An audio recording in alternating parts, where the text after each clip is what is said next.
மயங்கினேன் முன்விழிகளில். அத்தியாயம் 1. அதிகாலை 3 மணி. ஓசூரில் இருக்கும் சுபம் திருமண மண்டபத்தில் திருமணத்திற்கு அனைத்து ஏற்பாடுகளும் செய்யப்பட்டு கொண்டிருந்தது. டேய் ஆதி எந்திரிப்பா என்றபடி தன் மகனை எழுப்பிக் கொண்டிருந்தார் வள்ளியம்மை. அம்மா இன்னும் கொஞ்ச நேரம்மா. டேய் உனக்கு இன்னைக்கு கல்யாணம்டா, உனக்கு ஞாபகம் இருக்கா இல்லையா? சட்டென்று முழித்தான் ஆதி என்ற ஆதவன், நம் கதையின் நாயகன். சீக்கிரம் கிளம்புடா என்றபடி மற்ற வேலைகளை கவனிக்கத் தொடங்கினார். மணமகள் அறை. சிவானி சிவானி என்று அறையை தட்டினார் வசந்தா. கதவு திறந்திருக்கவே உள்ளே சென்று பார்த்தார். அங்கே சிவானி இல்லாமற் போகவே குளியல் அறை சென்று பார்த்தார். அங்கும் இல்லாமல் போகவே, என்னங்க கொஞ்சம் இங்கே வாங்க. என்ன வசந்தா, என்னாச்சு என்றபடி வந்தார் பெருமாள். சிவானியை காணுங்க. நல்லா தேடி பாரு, இங்கே தான் எங்கேயாவது இருப்பா. ஐயோ நான் தேடி பார்த்துட்டேன், அவளை காணும். என்ன சொல்ற? சரி வா பார்க்கலாம் என்றபடி அறையை நோக்கி ஓடினார். சிவானி காணாமல் போன செய்தி கேட்டு என்ன அண்ணா என்னாச்சு என்றபடி வந்தார் வள்ளியம்மை. அவரின் கேள்விக்கு பதிலாய் வெள்ளைத்தாளை நீட்டி, அவ இந்த கல்யாணம் வேண்டான்னு எழுதி வச்சுட்டு போயிட்டாமா என்றபடி என்றார் அழுதபடி. இதை கேட்டு பெரிதும் அதிர்ந்தார் வள்ளி. ஆதியோ இதற்கு நேர்மாறாய் இருந்தான். அவனுக்கு இந்த கல்யாணத்தில் விருப்பமில்லை. தன் தாயின் பிடிவாதத்திற்காக சம்மதித்தான். சரி வாங்க தேடலாம் என்றார் வள்ளி. எதுக்கு தேட போற? கல்யாணத்தில் இஷ்டமில்லாத பொண்ணை கட்டி வச்சா எப்படி அவன் சந்தோஷமா இருப்பான் என்றபடி வந்தார் அவனுடைய தந்தை கதிரேசன். இவன் ஏற்கனவே கல்யாணம் வேண்டாம்னு சொல்றான். இப்போ இப்படி வேற ஆயிடுச்சு. இனிமே இதையே காரணங்காட்டி கல்யாணமே வேண்டான்னு சொல்லிட்டா என்ன பண்றது என்று தன் கவலையை கணவரிடம் கூற அவரும் அதை ஆமோதித்தார். இங்கே நடந்த சத்தத்தை கேட்டு மேலே வந்தார் குமரேசன், கதிரவனின் நண்பன். அவரிடம் விஷயத்தை சொன்ன கதிரேசன், இப்போ என்ன பண்ணலாம் குமரா? கல்யாணத்துக்கு எல்லோரும் வர ஆரம்பிச்சிட்டாங்க. நான் வேணும்னா ஒன்று சொல்கிறேன். நம்ம விச்சுவோட பொண்ணு வேணும்னா கேட்டு பார்க்கலாமா? என்ன சொல்கிற நீ? என் பையன் கல்யாணம் நின்றுடுச்சுன்னு அதனால் உங்கள் பொண்ணை என் பையனுக்கு கொடுக்க முடியுமான்னு கேட்க சொல்கிறியா? நம்ம பையன் மேலே தப்பில்லையே தவிர அந்த பொண்ணுக்கு இப்போ மாப்பிள்ளை பார்த்துட்டு தான் இருக்காங்க. ஏன்னா அதுக்கு அந்த பொண்ணு ஒத்துக்கணுமே. முயற்சி செய்து பார்ப்போமே என்றார் குமரேசன். பெரியவர்கள் அனைவரும் பேசிக்கொண்டிருக்க ஆதி தன் அறையில் இருந்தான். சரி அப்போ உடனே கிளம்பலாம். விஸ்வநாதன் வீடு. அதிகாலை 4 மணி. யாரோ கதவை தட்டுறாங்க. ஆதி யாருன்னு பாரு என்று குரல் கொடுத்தார் விச்சு. சினுங்கி கொண்டே திறந்தாள் ஆதி. அப்பா உங்களை பார்க்கணுமா? வந்தவர்கள் சுருக்கமாக விஷயத்தை சொல்ல முதலில் மறுத்தாலும் தன் உடல் நலத்தையும் ஆதியின் எதிர்காலத்தையும் மனதில் வைத்து கொண்டு என் பொண்ணுக்கிட்ட ஒரு 10 நிமிஷம் பேசிட்டு சொல்கிறேன் என்றார். விச்சு சொன்ன செய்தி கேட்டு அதிர்ந்தாள் ஆதி என்ற ஆதிரா, நம் கதையின் நாயகி. என்னப்பா இப்படி திடீர்னு சொல்கிறீங்க? கொஞ்சம் நான் சொல்கிறத பொறுமையாக கேளு ஆதிரா. கதிரேசனை எனக்கு நல்லா தெரியும். ஊரில் பெரிய மனுஷன். அதோட அவர் மகனை பற்றியும் ஒரு குறையும் இல்லை. எனக்கு உடம்பு முடியலை. எனக்கு அப்புறம் உன்னை யார் பார்த்துப்பா? கண்டிப்பாக உங்கள் சித்தி பார்த்துக்க மாட்டா. இதுவரை அவளிடம் தந்தை எதுவும் கேட்காததால் அவளும் மறுத்து பேசவில்லை. அங்கே ஆதவன் சமாதானம் செய்து கொண்டிருந்தாள் வள்ளி. அவன் மறுக்கவும், இந்த கல்யாணத்தில் தான் என்னோட உசுரே இருக்கு என்றார் கண்ணீருடன். அவனும் எதிர்பேச்சு பேசாமல் மணவரையில் அமர்ந்தான். ஆதிராவின் கழுத்தில் மங்கள நான் பூட்டினான் ஆதவன். யாரை கேட்டு இந்த கல்யாணம் பண்ணினீங்க என்று கத்திக்கொண்டே உள்ளே வந்தார் ஆதிராவின் சித்தி அமுதா. உங்களை தான் கேட்குறேன். யாரை கேட்கணும்? அவ ஏன் பொண்ணு.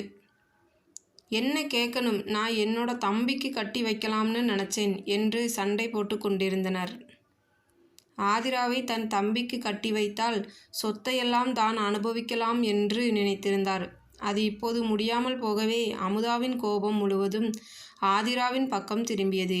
3 நாள் கழித்து விச்சு ஆதிராவிடம், நீ கிளம்பு ஆதி. நீ இங்கே இருந்தால் உங்கள் சித்தி ஏதாவது சொல்லிக்கிட்டே இருப்பா.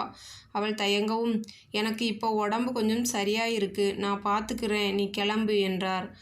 ஆதிரா அன்று மதியமே கிளம்பி தன் அத்தை வீட்டை அடைந்தாள். என்னம்மா அதுக்குள்ளே வந்துட்ட? அப்பாவுக்கு இப்போ உடம்பு பரவாயில்லையா? இப்போ கொஞ்சம் சரியாயிடுச்சு மாமா. அதான் அப்பா என்னை இங்கே கிளம்ப சொல்லிட்டாங்க. சரிம்மா நீ போய் சாப்பிடு. மாமா உங்ககிட்ட ஒன்று கேட்கணும்.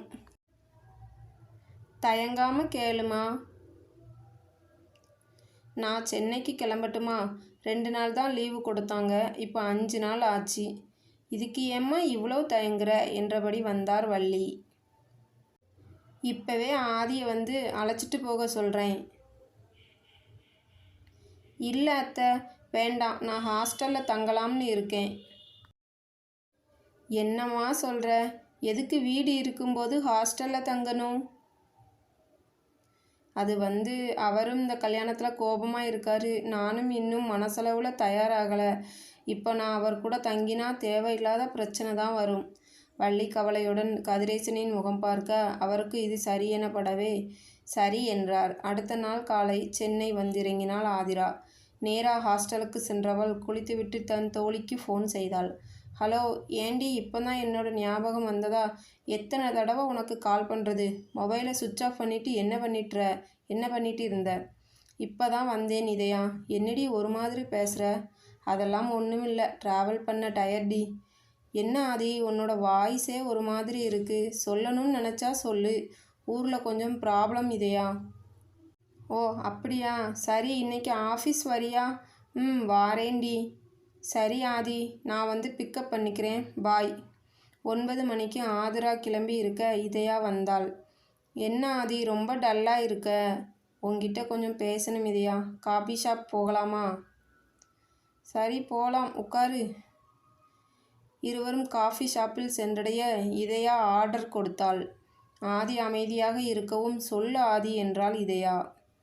ஆதிரா நடந்த அனைத்து விஷயமும் சொல்ல இதயா அதிர்ச்சியுடன் கேட்டுக்கொண்டிருந்தாள்.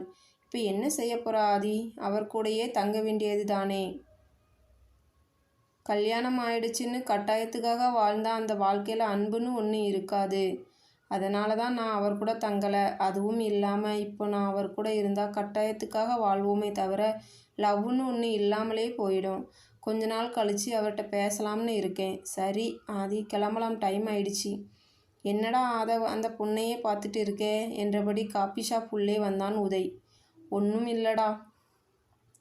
டேய், சைட் அடிக்கிறியா? உனக்கு கல்யாணம் ஆயிடுச்சு, ஞாபகம் இருக்கா மச்சான்? ஆதி அவனை முறைக்கவும் சரி விடு, பொண்ணு எப்படி இருக்கு? டேய், அந்த பொண்ணோட தாட்ஸும் என்னோட தாட்ஸும் ஒன்றா இருந்தது. அதான் அந்த பொண்ணு யாருன்னு பார்க்கலாம்னு பார்த்தேன், அதுக்குள்ளே நீ வந்துட்ட. அது எப்படி உனக்கு தெரியும்? அந்த பொண்ணுங்க பேசினதை ஒட்டு கேட்டியா? டேய், ஆல்ரெடி இட்ஸ் கெட்டிங் லேட், சீக்கிரம் கிளம்பு என்று பேச்சை மாற்றினான் ஆதவன். காலை 10 மணிக்கு தங்கள் ஆஃபீஸ் வந்து சேர்ந்தனர் ஆதவனும் உதயவும். ஆதவ், நீ பைக் பார்க் பண்ணிட்டு வா, நான் உள்ளே போகிறேன். ஹாய் ஆதி, என்ன ஒரு வாரமாக உன்னை காணும்? ஹலோ உதய், ஊருக்கு போயிருந்தேன் என்றாள் ஆதி. சாட்சாத் நம்ம ஆதிரா தான். இந்த ஸ்டோரி உங்களுக்கு பிடிச்சிருந்துச்சுன்னா நம்ம சேனல் லைக் அண்ட் சப்ஸ்கிரைப் பண்ணி நம்மளுக்கு சப்போர்ட் பண்ணுங்கள். நன்றி.